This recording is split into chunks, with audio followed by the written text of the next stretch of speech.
Week 13 is in the books, and we are starting Week 14. So here's some recaps from last week. We have Blake Bortles coming through with a victory with the Chiefs over the Dallas Cowboys. This is a big victory for the Chiefs, moving on to 8-4. Dallas, who's trying to stay ahead in the NFC East, are dropping to 7-5. They still lead the division, but they wanted to extend that lead. Then you had Jameis Winston and Terrell Pryor battling it out in a huge, high-scoring matchup. But it was the Cleveland Browns with Terrell Pryor, as you can see on that rollout, connecting for a big touchdown there to Johnny Knox. There was a lot of rushing touchdowns for Cleveland, 39-42, major shootout here. The Browns are able to defeat the rookie, even though Pittsburgh still holds the division lead in this season. Then you have the Minnesota Vikings taking on the Seattle Seahawks. Both 6-5 teams, both wanting this win to extend their lead.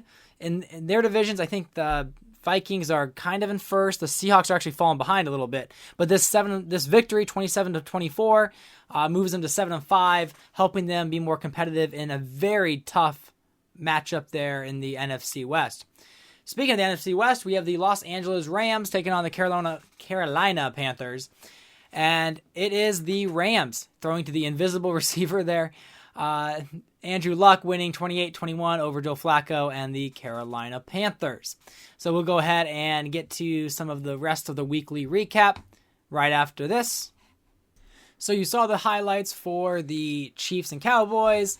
A big win there for Blake Bortles, helping them in the AFC West challenge the San Diego or Los Angeles Chargers. You have the Dolphins trouncing the Saints 28-10. A big high-scoring game there, 301 yards by Newton, so big game for them. Then the Raiders took on the Los Angeles Chargers, and it was just 4 interceptions for Ryan and really Foster with 171 yards, and then Jerick McKinnon, who I think in the progression upgrade got up higher, so they have like 290 overall running backs. Very tough to stop there. Giants beat the Patriots, so I guess Eli Manning finds a way to deliver a blow to Tom Brady and the Patriots once again. It wasn't in a Super Bowl. Maybe, who knows? Maybe it could be a Super Bowl matchup this season. But the Giants come away with a Monday night victory over the Patriots. Browns over 49ers. This was a shootout. 187 yards by Todman. He doesn't normally do that. Pryor, big game for him. Big game for Winston. Just a high-scoring game for both teams. Pittsburgh gets the loss against the Buffalo Bills. That was a tough loss. They each got field goals near the end, and the Bills were able to get that field goal to go ahead. High-scoring games. A lot of high-scoring games this week. We got the Rams and the Panthers, 28-21. We've got Seattle beating the Vikings. We have 41-18, the Texans, who are right now looking great. This is Jeff Fisher's team. He's the head coach with Michael Vick, and the Indianapolis Colts with Norv Turner, 3-9, not looking good. I could see Norv Turner getting fired and then them moving on from Kirk Cousins. We've got Detroit Lions beating the Packers. This is a huge victory for them. This is why the Vikings really wanted that win, because they're 6-6, 6-6, and now Detroit is actually in play for the playoffs, so that's huge for them. The New York Jets are able to triumph over the Atlanta Falcons, 28-10. Alex Smith doing a great job there, controlling this game and coming away with a victory.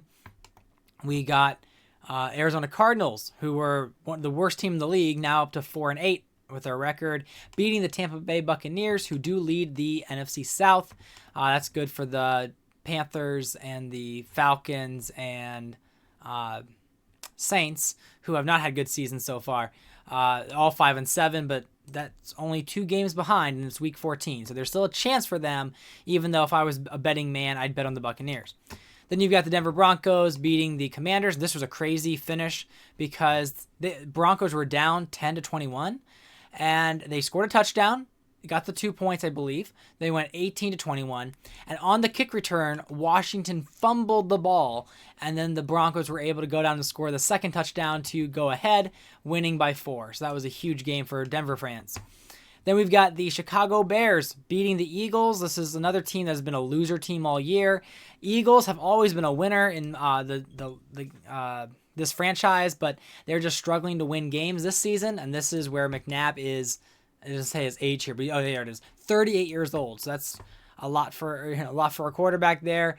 Teddy Bridgewater is supposed to be the replacement, but we haven't gone to him yet. I mean, we're still looking at the NFC East as possibly winnable for them, but I mean, they have to really claw their way back. Bengals beat the Ravens. I don't know how Manning just can't come away with some wins. I mean, there were a lot of drops. I don't know if they record them in this tool, but a lot of drops that did not help them at all. But anyways, Derek Carr, 35-17 over Peyton Manning. And then the Jaguars and Titans. This was an insane game too because there were 2 kick return touchdowns by Tevin Coleman. And then on one of the returns that Coleman had, he fumbles the ball and the Titans return it for a touchdown.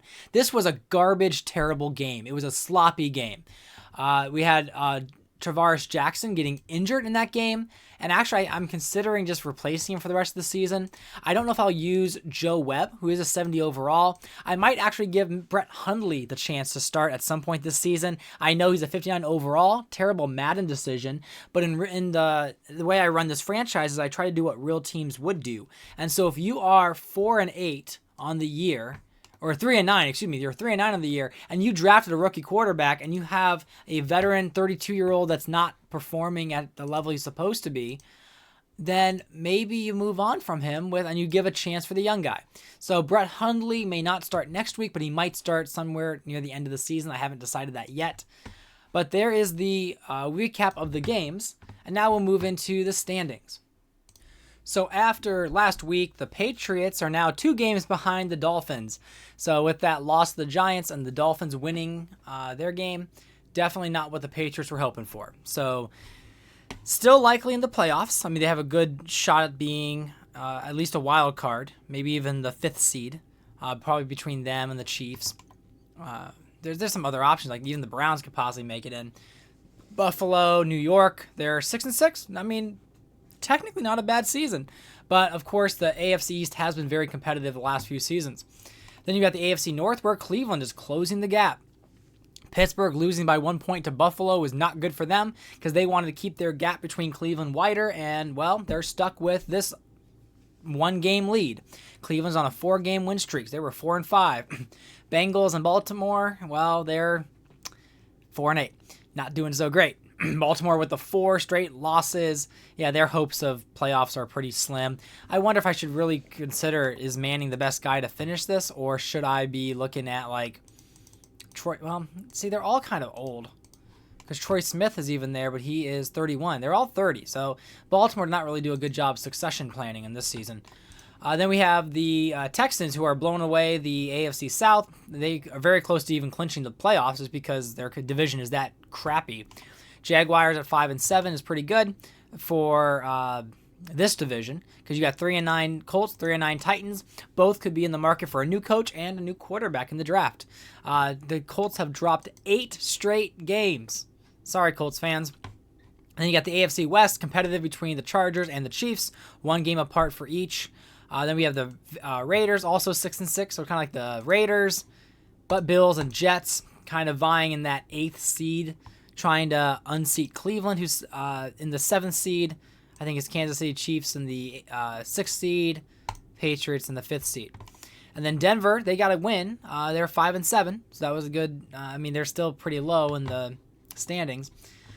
Then you got the Cowboys and the Giants now tied because Dallas lost and the New York Giants beat the Patriots, so that's good for the Giants here. Dallas has the Thursday night football matchup coming up this week. You got the Giants, then the Eagles and Commanders, both are 5-7. Yeah, I mean, they're in striking distance, but they need a lot of losses from Dallas and New York to really compete. Very competitive here with the NFC North. We see the Lions just 1 game away from the Packers and Vikings, who are tied. They're on a 3-game win streak there. I guess Chicago is technically still in it. I mean, just like, let's see. Patriots could still win the division. They're down by 2, just like the Bears are down by 2.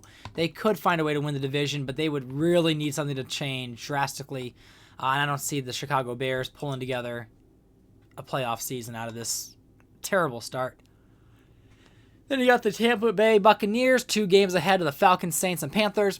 So similar situation here where it really should be the Buccaneers, but we'll see if they're able to hold on, whereas the Saints and Panthers, probably. Well, Panthers are 5-8, so they have a bye week here. So the Panthers are looking to be pretty much out of it. They were 5-4 on a 4-game losing streak.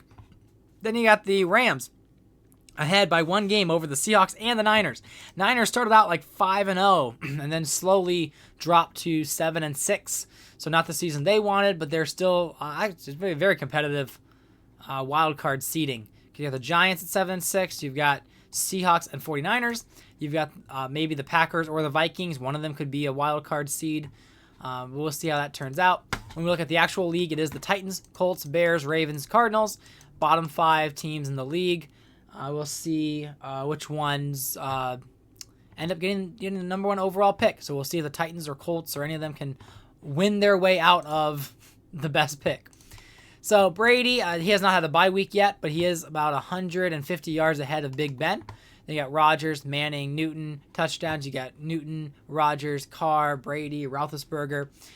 Chris Johnson, again, leads the NFL here in rushing and yards and touchdowns. We got Best, Richardson, Spiller, and Foster, all over 1,000 yards. Right behind him by like almost 200.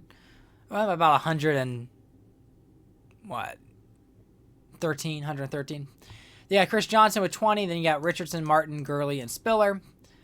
Broken tackles, I guess Shady McCoy is breaking most of the tackles in this league. Martin, McFadden, Spiller, and Lynch behind him. I guess there's a tie here for several of these 4th seeds. Then you got receptions, which is Odell Beckham Jr., Landry, Sanders, Hardy, and Jennings. We got Mike Wallace there, and I guess there's a tie for first. Yeah, Landry and Beckham. And they were good friends in the NFL, so that's kind of fun that they are tied for receptions there. Mike Wallace is the first receiver to crack 1,000 yards, with Odell Beckham, Olsen, Hardy, and Green behind them. We got Calvin Johnson Jr. with 11 touchdowns, taking the lead spot. Then there's 3 players tied for second, Wallace, Beckham, and Diggs. And then I guess there's 5 players tied for 5th place, which is Greg Jennings, rookie Philip Dorsett, Jarvis Landry, and Demaryius Thomas. Now, tackles, we got Taylor May, 85, working his way to 100 tackles this season.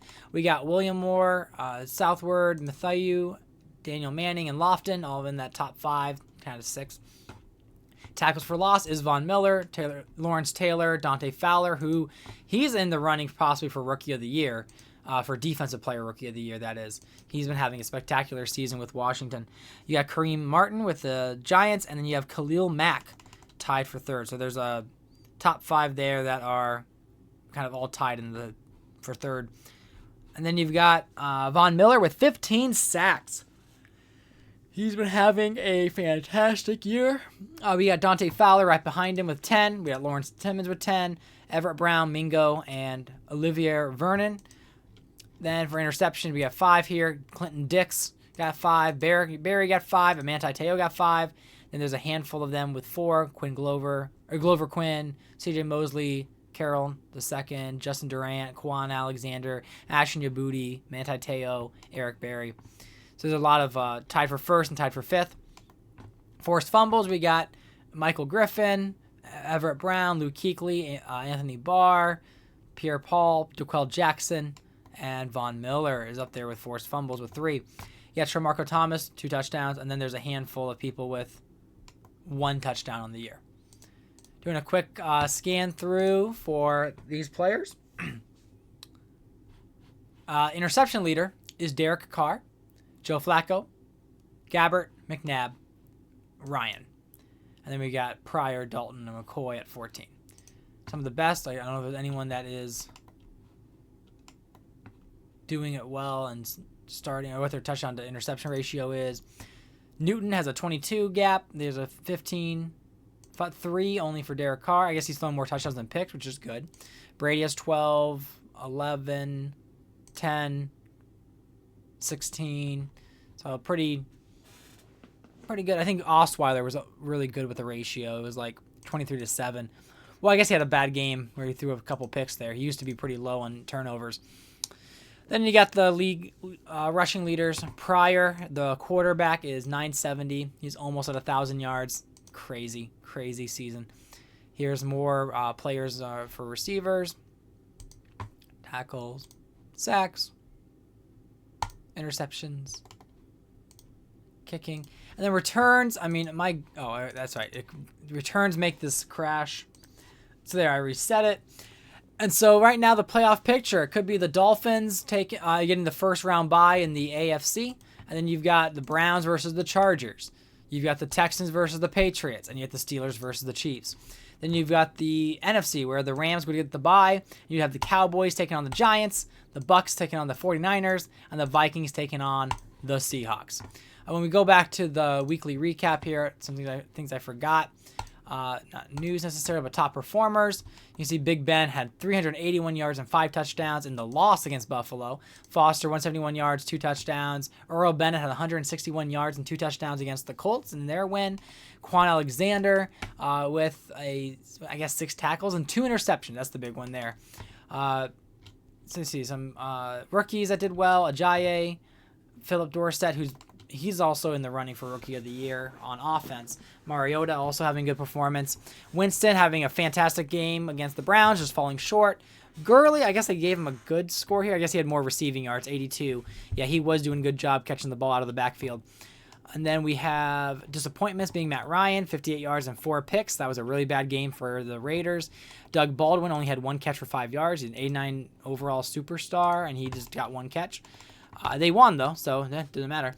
Le'Veon Bell, someone has been, wishy-washy here in the season. Randall Cobb, also disappointment. Some injuries. And then there were some transactions. Apparently, the one running back, Jaquez Rogers for the Commanders, he got on IR, so Felix Jones signs with the Commanders. And then there were 2 positions I realized I didn't sign. I released Alan Bonner and brought in a defensive tackle, Jarvis Jenkins, for the Rams. So there you have it. When we look at the upcoming week, the week preview here, we've got Houston taking on the Chiefs. And the Chiefs are expected to win. We've got the Eagles versus the Chargers, and the Chargers are supposed to win by 7 points. We got the Saints versus the Buccaneers, with the Buccaneers slanted to win. We've got the Steelers versus the Ravens, and the Ravens are expected to lose. We've got the Commanders and Vikings supposed to win. Browns supposed to beat the Titans. The Bills supposed to beat the Bengals. The Jets are supposed to lose to the Dolphins. We got the Lions supposed to win out against the Cowboys. Falcons to beat the Seahawks. Interesting. So I guess there's the advantage for the Falcons. We've got 2.5 margin for the Cardinals defeating the Rams. That's odd at home. And then you've got the Broncos over the Raiders, or the Raiders over the Broncos, excuse me. We got the Packers over the Bears, and the Jags over the Colts. So that's our lead up to next week. Here are some of the award leaders so far. Nothing really has changed except Todd Gurley is starting to lead the way for Rookie of the Year on offense. Fowler's been leading the way for defense. MVP is Chris Johnson, Newton, Pryor as the top 3. Jim Harbaugh, Bill Belichick, I guess Mike Pettin with the Browns is up there for the head coach of the year.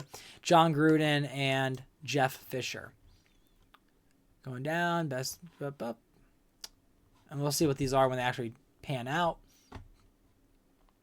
Anything else worth showing you? I got some team stats here. So I guess number 1 offense with yards. Let's see, total yards. Chargers, Colts, 49ers, Browns, and Dolphins have the most total yards on offense. And then the Saints suck. Bears, Ravens, Lions, and Cowboys are the bottom with yards on offense. When we go to defense, is there total yards? There is not. So I don't know, do they rate it by points per game or points allowed? Let's do points allowed. So Chiefs, best defense with Texans, Bears, Packers, and Rams right behind them. Worst defense, Colts, Jaguars, Titans, Raiders, and the Jets. So there's some interesting team stats there to share with all of you.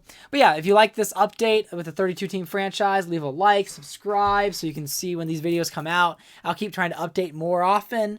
Maybe I'll try to even get some fun gameplay as well. But thanks for watching, and see you in the next video.